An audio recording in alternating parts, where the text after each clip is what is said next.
that even possible to give the right call every single time? Yes, of course it's possible.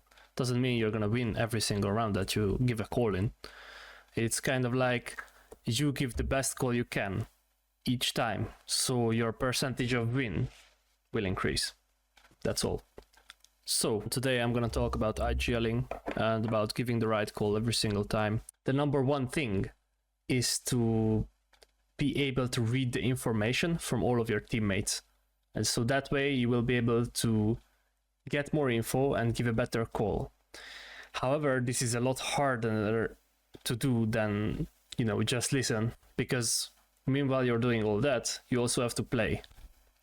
So there are some really simple fundamentals that make this process easier, listening, and they make it easier because it's so much harder to listen to everything. It's like when you're driving a car, I'm just taking a license. I'm preparing for a driving exam right now, and it's so fucking hard to listen to everything, to pay attention to everything. If you know what you're exactly looking for, it's like 10 times easier to do. So when you're IGLing in CSGO, or when you're looking to make a call, even in a solo queue game, there are some easy steps you can implement, and you will know what to listen for. And this will make your calls a lot better, and it will improve your effectiveness as well. So, number one thing, read Sun Tzu's The Art of War, okay? I have no time to go through every single chapter. That book is literally gold. If you haven't read it and you want to be an IGL in CSGO, do it right now. You will not regret it. Right, but one of the things, what Sun Tzu, he's like some old guy, I don't know, from like way before Jesus was alive. He wrote this book, and yeah, I've read it a bunch of times. I've mostly listened to it in audiobook form, and the biggest takeaway was be aggressive where the enemy thinks you're not, and be defensive and rotate off from where the enemy thinks you are. It's a super easy to achieve stuff. I just got fucking my hand's full of shit now because I got this cool pen, wanted to show it off. Anyways, now all of his substance is on my hand. Great stuff. Well done. All right, so basically where you feel like you have made a lot of presence. Let's take an example, for example, a nuke. You make a lot of presence outside, maybe you take outside, get a 1-for-1 trade or not, doesn't matter. And now the enemy falls back.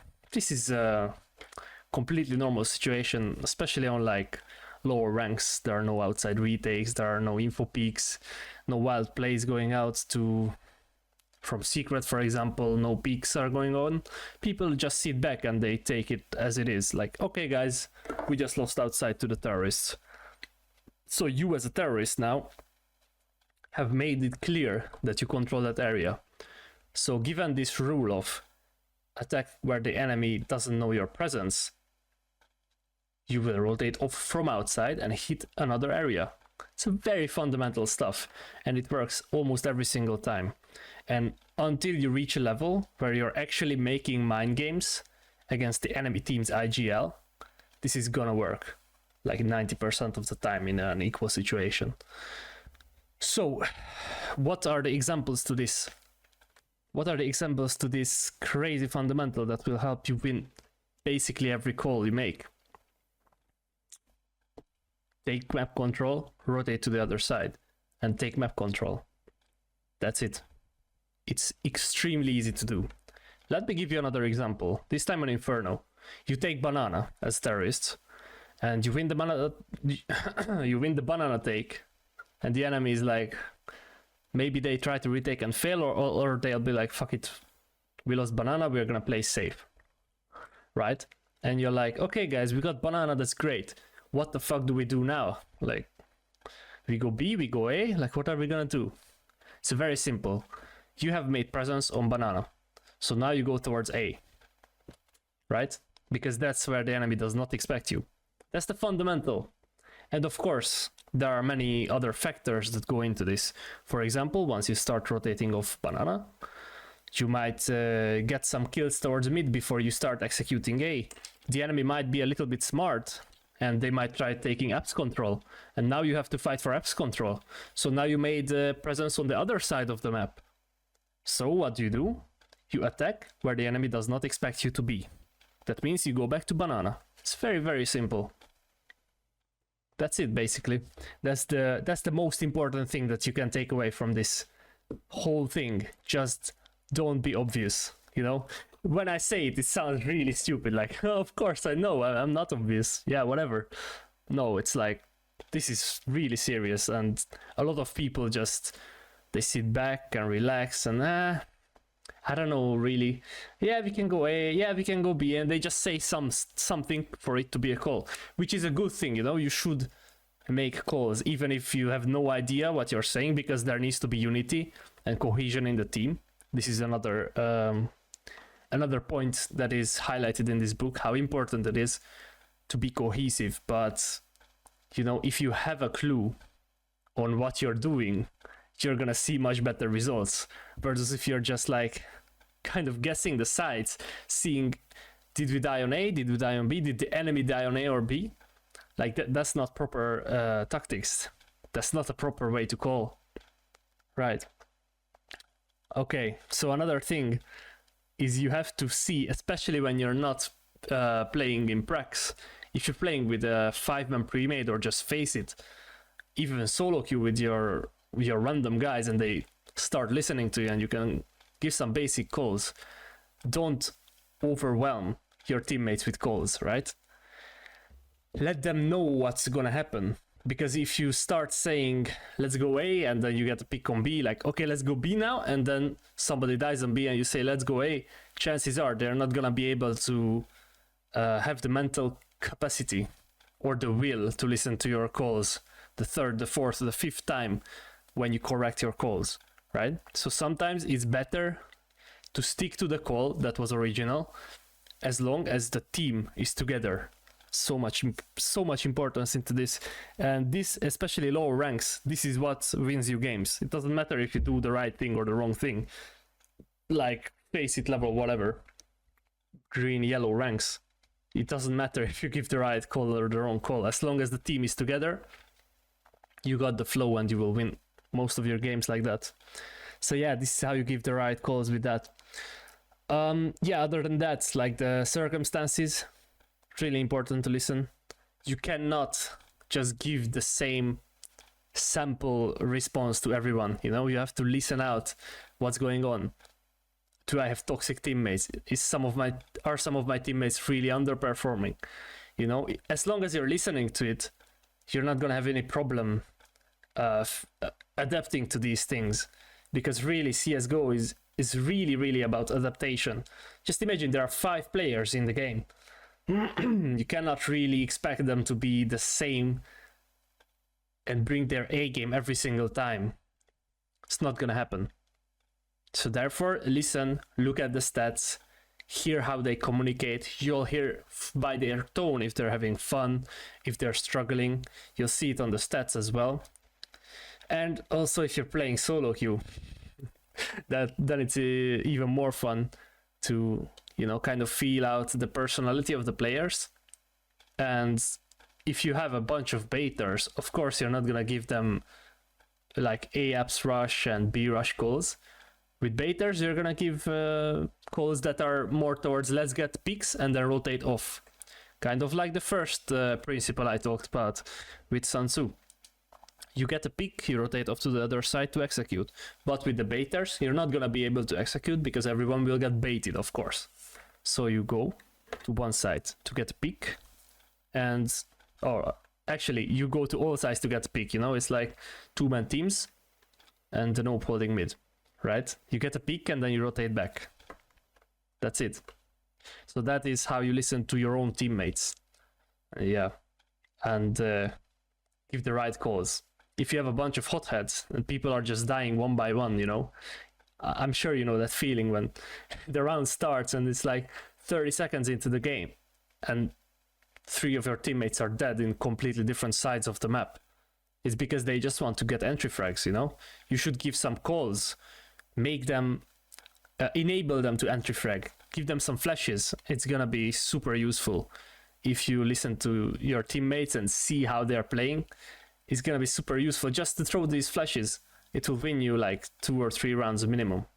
Usually it's a lot more than 2 or 3, because once you start getting the momentum, yeah, there's nothing that can stop you. But yeah, that's a topic for another discussion.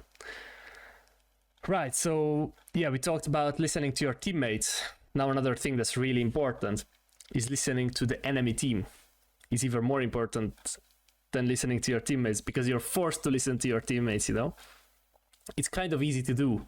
Listening to the enemy, on the other hand, is a lot harder, because what you will get into your brain is these presumptions, these kind of samples, or these little things that you see from them, and you'll judge them based on that. You'll be like, these guys are shit, these guys are complete garbage, or oh my god, these guys are cheating, or something like that, you know? You'll talk it into your own head, and you'll talk it into existence, which of course will only exist in your own head, but then you will make your call based upon that, and the result will be that, you know, this says it really well. If you do not know the enemy, and you do not know yourself, with each victory you will suffer a defeat. So yeah, your calls will be mediocre at best, and yeah, arrogance can only get you so far, basically. So how do you listen to the enemy, and what are the most important things to look out for? I'm gonna give you some examples as well. So for the first thing that is the most common that I see, and I've seen throughout my games, is that the enemy is pushing and you guys are losing and losing, and you don't know what to do. It's like, come on, bro. The enemy is pushing and you're doing something, right? So the enemy is aggressive everywhere, on A, on mids, on B. For example, let's take an example, right? Let's just talk about one map. For example, let's take Mirage. The enemy is pushing under, the enemy is pushing top mid, the enemy is pushing A ramp and palace most of the rounds, and sometimes even BFs, you know, and you're like, you had a decent CT side. This is what usually happens, at least in my games. After a decent CT side, you lose the pistol round and the enemy just starts rolling over you. And you try A execute, you try mid take, and you just get flanked or even killed in the 1v1s. So what do you do? What's the solution to this quite common problem? Just wait. Wait for the picks. And don't just wait for one pick and then go, like most of the people do it. No. You wait for them to push. Because how do you play CSGO? An obvious fundamental to CSGO. If you're in a man disadvantage, you will take more risks. You will tend to take more risks because you're already on the path to losing the game, or to losing that specific round as well. And more importantly, so what do? You take the risk of pushing and therefore try to offset this imbalance in that round. So let's say you have a 66% chance to win, and you take a risk that has a 33% chance of, you know, making you a profit, of getting a kill and living to see the next round. You will of course take that risk because it's worth it, right? So what will happen when the enemy pushes like this and you get a 1 kill without death, or you get a trade?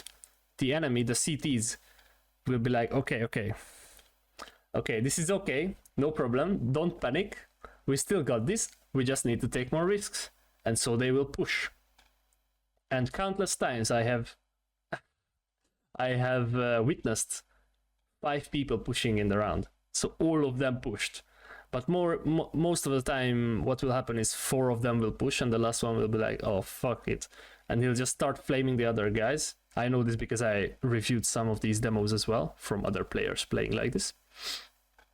And yeah, the last guy will start flaming the other guys. So it also hurts their morale, or morale. How do you say that word? Morale. And yeah, it's just downhill from there. And anytime you're getting pushed like that, just use this theme of holding the passive angles. What are the passive angles? For example, on Mirage, you wouldn't try to take mid with a mid-take smoke. You would hold it from deep, from the cubbies, where you usually drop the bomb, right? You would hold it from under the entrance of B apps. Yeah, from under TV room. For A ramp, you would hold it from where you throw the jungle smoke. For Palace, of course, you would hold it from the in between the pillars, the default way to hold it. Yeah, and you would get a kill from under. Of course, you can just hold it from the top. You will have an advantage as long as you expect them to push. And yeah, you get one kill, and the others will follow. The enemy usually pushes. So yeah, that's another thing. All right, what else do we have here?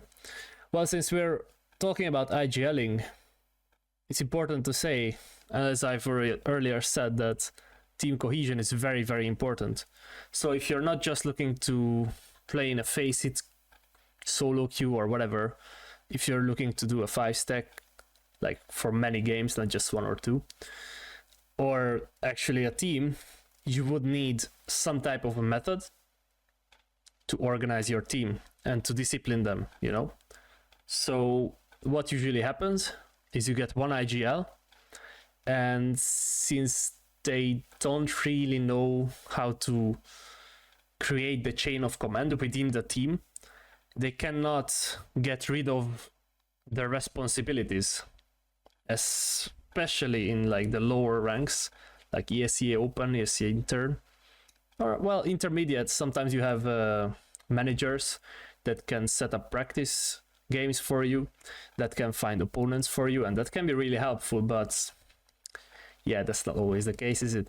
And yeah, so that's something to really implement into your team structure. Try to give responsibilities to people, and don't try to switch them around every time, because that's another thing I've noticed. Like, okay, today you search for prac, tomorrow you search for prac, the day after you search for prac. No, just make sure everybody has one responsibility. And the reason why this is better than switching it around is, for example, you would give the responsibility to searching for new lineups to one guy, and to searching for new strategy ideas for one guy, and searching for pracs for one guy. And if they only do that, then they will get a lot better at it than if you were to switch around who's searching for prac, and then the other guys don't have time to do all that research, you know, to watch the games. And here as well, you have to be very, how do you say this, very lenient on, or not lenient, like easygoing, you know. Don't try to force shit down on people's throats, but also see what people are good at. So see who's the guy who's always looking at the pro games. Probably it's a good idea to give him the responsibility of coming up with new ideas. See who's the guy who is always late. It's probably not a good idea to give him any responsibility at all. And it's probably best if you start escalating that situation slowly until he's not late anymore. And see the guy who's always, you know, aim training and stuff. That's probably a good guy to get some prac partners, because he's probably a well-known name on deathmatches and stuff. Yeah, so this is how you organize your team, and this will help you to make it more seamless for your IGLing to work. And you know, you will have to make the decisions, but it's never a good idea to make decisions alone as a leader. It's always best to listen to what your teammates say and always take into consideration what they have to say. And remember this, because this is very important. Every time you go against your teammates, you kind of lose credibility or credit with your teammates, you know?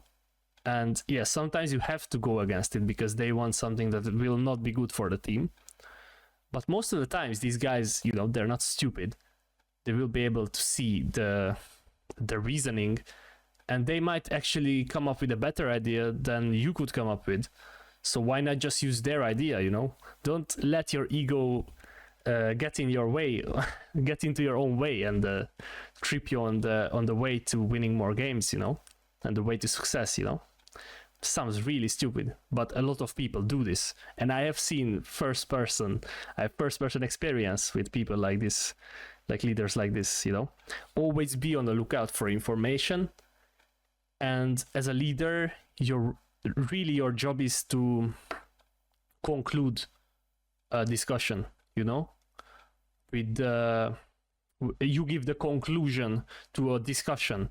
You're not the discussion, you are the one who at the end stops the discussion when everybody has said what was needed to be said, and you see who was right and who was wrong. And most of the time, the good idea will be in the discussion. You don't need to come up with anything, right? And also be careful of these positive feedback loops.